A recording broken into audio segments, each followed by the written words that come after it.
오늘은 한국교회와 함께하는 70일 구국 기도회 그 28번째 날입니다. 1866년 여름 불길에 휩싸인 선박이 화마와 태양의 뜨거운 열기로 달궈진 모래사장에 조선 관군에게 둘러싸인 파란 눈의 이방인이 무릎을 꿇은 채 지그시 눈을 감았다.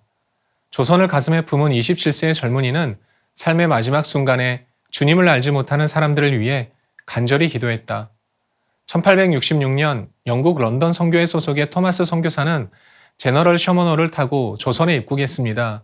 그런데 그가 관군에 이끌려 조선 땅에 발을 내딛자마자 관군의 창에 찔려 그 자리에서 순교했습니다.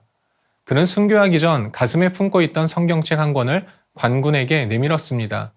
그렇게 27의 그는 조선 땅에서 하나님의 부르심을 받았고 한국교회 최초의 순교자가 되었습니다. 토마스 선교사의 기도는 지금도 예수 그리스도의 심장으로 살아가는 우리들의 가슴을 불타게 합니다. 한국교회의 부흥은 수많은 이들의 목숨을 건 기도가 있었기에 가능했습니다. 특히 조선 땅을 밟은 이방 선교사들은 도무지 희망이 보이지 않는 땅임에도 하나님의 영광이 선포되고 예수 그리스도의 복음이 전해지게 될 것을 확신하며 숨이 끝나는 마지막 순간까지 기도를 멈추지 않았습니다. 우리는 십자가상에서 예수님의 기도와 닮아있던 스데반의 기도를 기억합니다.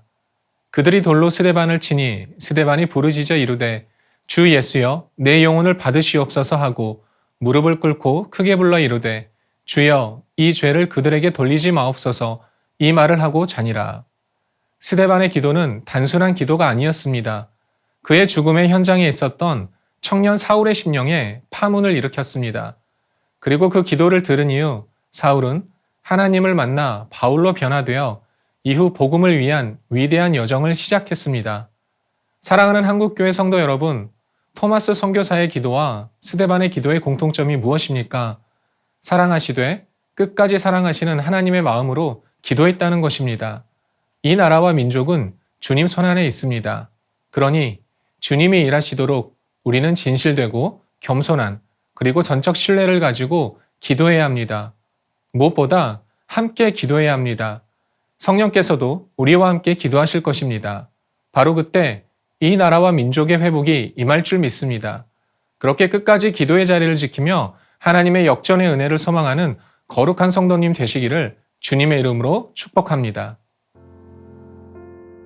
거룩하신 하나님, 기도의 자리를 끝까지 지키는 것도 은혜임을 믿습니다. 이 기도의 자리에서 하나님을 부르짖고 주님의 계획에 동참하게 하심을 또한 감사합니다.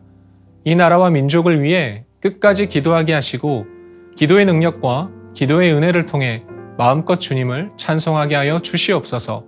하나님이 다스리시는 이 백성들의 기도에 오직 하나님의 영광만 소망하게 하여 주시옵소서. 우리를 죽기까지 사랑하신 구주 예수 그리스도의 이름으로 기도합니다. 아멘.